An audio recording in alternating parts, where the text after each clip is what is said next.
In this lesson, we're going to learn about configurations. Configurations in SOLIDWORKS allow you to do variations within a single part file for dimensions and anything that has a number, as well as turning features on and off.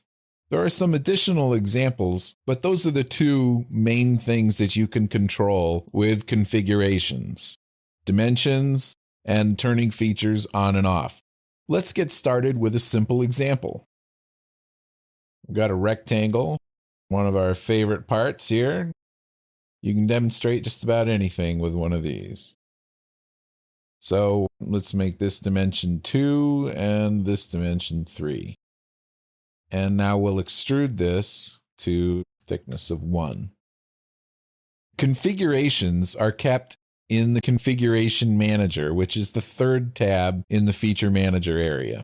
One of the things that you can do if you have more screen real estate than I do to demonstrate this is to grab this bar that's just under the Command Manager tabs where your cursor turns into a splitter-looking cursor and drag it down. This allows you to see the Feature Manager on the top and the Configuration Manager on the bottom. The Configuration Manager is split into two areas. One is for configurations, and the other is for display states. Display states is something we will talk more about when we discuss multi-body parts and assemblies. For now, we're concerned just with this configurations area. Each part comes with a default configuration, unless you have renamed the default configuration in your template. If you want another configuration, it's easy to add. You can right-click on the name of the part at the top of the Configuration Manager and select Add Configuration.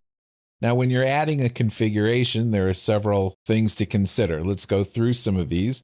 The first one is the configuration name, and I'm just going to call this a test configuration. And you might want to give it a description, in which case I'll just call this description.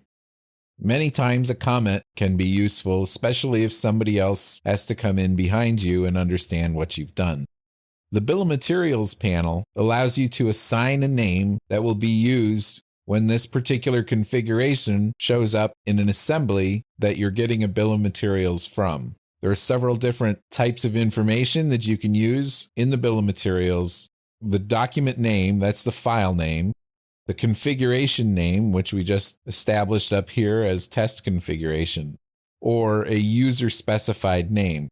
If you select user-specified name, then you can put whatever you want to be used in the bill of materials. Under the advanced options, these options describe what to do with new features once configurations have been added. The Suppress New Features and Mates option will suppress new features in inactive configurations, and the Use Configuration Specific Color allows you to assign a color for each configuration. The Rebuild and Save mark is a new function added in SOLIDWORKS 2013 that allows you to control which data is saved with configurations. Configured files can get extremely large, and you might not need SOLIDWORKS to save all of the detailed information for each configuration. So you can mark individual configurations to save the extra information. This is one of the more advanced options available in SOLIDWORKS, and if it doesn't mean much to you now, after you get some experience with configurations, it will mean more to you. So let's click on the green check to accept the settings that we've established for the test configuration. And within this configuration, let's say what we want to do is change the dimensions. So if I double click on the part, I get all three dimensions to show up. And as soon as I double click on one of these, you notice that there is something additional in the Modify dialog box.